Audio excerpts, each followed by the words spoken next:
오늘 하루만이라도 좋다. 아니 며칠, 몇 달만이라도.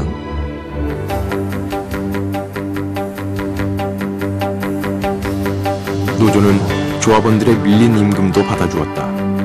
노동자들은 하루 15시간씩 혹사당하면서도 몇 달 동안 임금을 못 받는 일이 예사였다. 법에 호소해봤자 사업주에게 벌금 몇 푼 물리고 마는 것이 그 시대 근로기준법이었다. 노조는 사업주와 직접 싸워서 밀린 임금을 받아주었다. 이런 구체적인 성과들이 있자 노조에 가입하려는 노동자들이 줄을 잇기 시작했다.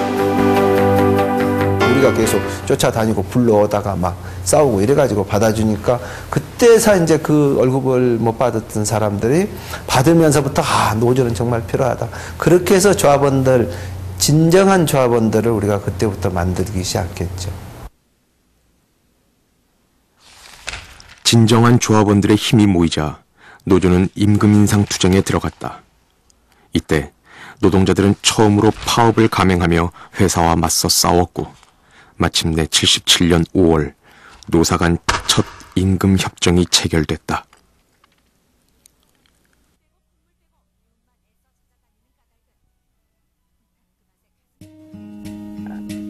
근로 조건 개선을 위해 투쟁하는 한편 노조는 노동자들이 소원하던 꿈을 이루어 주었다. 교육이었다.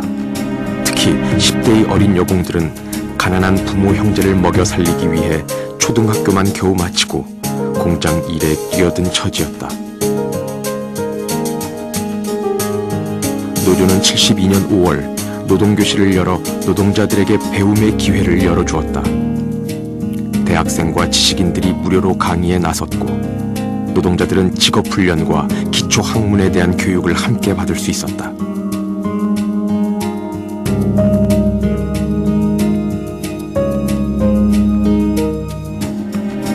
자신에게 어떤 권리가 있는지도 모르던 노동자들은 정치, 경제, 노동법까지 공부하며 권리의식과 자신감을 가져나갔다.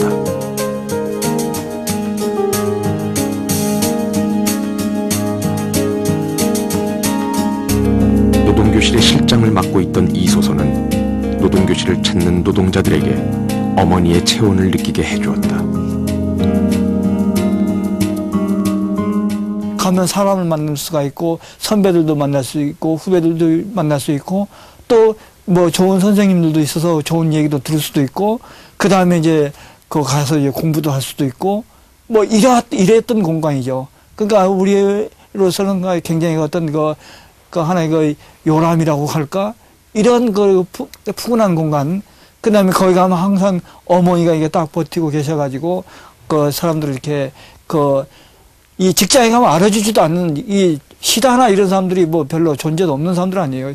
이름도 잘 불러주지도 않는데 뭐 너 몇 번 시다냐 몇 번 시다 이런 사람들인데 가면 이름도 불러주고 알아주고 뭐 따뜻하게 대해주고 이런 공간이 어디 있어요. 청계 피복노조의 성공적인 활동이 외부로 알려지자 제2, 제3의 민주노조가 곳곳에서 결성되었다.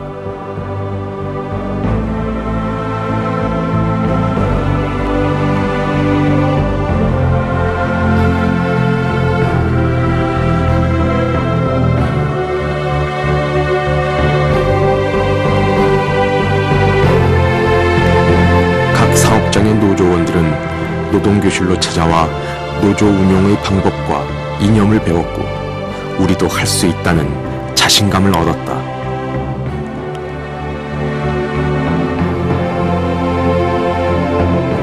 노동자들의 개별적인 분노와 각성은 이제 노동교실이라는 공간을 통해 하나된 힘으로 모이기 시작했다. 노동자들이 교류하고 생활도 교류하고 노동 현장도 교류하고 노동 현장에서의 문제에 대해서도 같이 우리 사업장에는 이런 문제가 있었다. 너네는 어떠냐? 이거 어떻게 우리 할 거냐? 이런 식의 사업장 문제도 같이 논의하고 이런 식으로 자본이 예를 들어서 임금을 몇 프로밖에 안 준다 그런다. 니네는 어떠냐? 이런 식의 정보 교류하고 그 다음에 노동자들이 갖춰야 될 권리가 뭐고 노동자들이 갖춰야 될 의식이 뭐냐? 이런 것들도 서로 공부하고 이런 장이었다는 거죠. 이소선은 노조 활동을 지휘하는 한편 목요 기도회 등 시국 모임에 참석하면서 제야와 종교계의 민주화 운동에도 힘을 보탰다. 동시에 이소선은 노동자를 대표해서 노동자들이 겪고 있는 현실을 세상에 알렸다. 그녀는 자신의 그러한 활동이 얼마나 위험한가도 잘 알고 있었다. 우리들한테는 니들은 그런 데 가면 안 된다 이러지. 니들은 노조 활동만 열심히 하고 나는 거기를 간다. 그거는 내가 아들이 죽었을 때 그 내 뜻을 관철시킬 수 있도록 도와준 사람들에 대한 보답이고 또 내가 해야 될 일이다. 이렇게 이야기를 하시더라고요.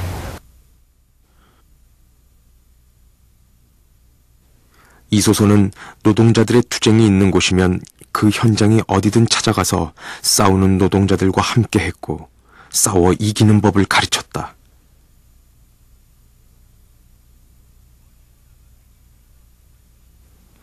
그녀는 많은 노동자들에게 전태일의 어머니인 자신의 존재가 얼마나 큰 힘과 위로가 되는가를 잘 알고 있었다.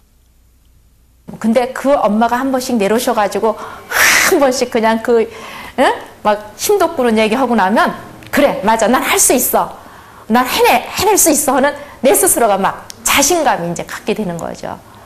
그래서 뭐 몇 번 내려오셨다라는 거 숫자를 안 쉬어봐서 이제 모르겠지만 아무튼 그 엄마가 이제 우리 현장엔 상당히 이제 이렇게 많이 이제 내려오신 걸로 제가 알고 있고 우리 현장뿐만이 아니라 이제 그런 어떤 그런 노동자들의 싸움이 있는 YH나 이제 이런 반도나 이런 데도 이제 엄마가 이제 이렇게 가시고 그리고 또 우리 스스로가 엄마를 이제 이렇게 불러내리시고 엄마 오셔서 힘 좀 달라고. 77년 6월 정부는 마침내 노동운동의 핵심을 향해 일격을 가한다. 청계 피복노조의 노동자 교육에 참여했던 서울법대생 장기표를 청계 노조의 배후 조종 혐의로 구속하고 빨갱이라는 누명을 씌워 7년형을 선고한 것이다. 이때 이소선은 판사에게 이렇게 항의했다. 노동자를 교육하고 노동 조건을 향상시키려고 애쓰는 것을 친공산주의적이라고 매도한다면 오히려 친공산주의적 입장을 적극 장려하는 것이다.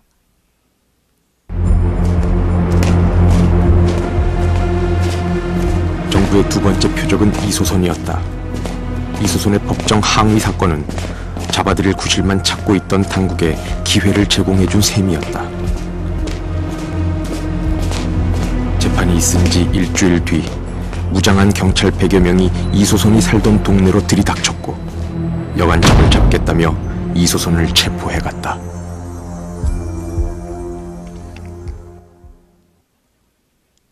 (77년 7월) 이소선은 법정 모독죄로 구속되어 3년형을 선고받았다.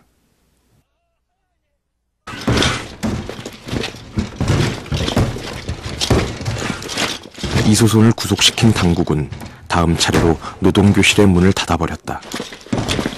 경찰이 노동교실을 봉쇄한 지 한 달 만인 77년 9월 9일 노동자들은 결사투쟁을 감행했다.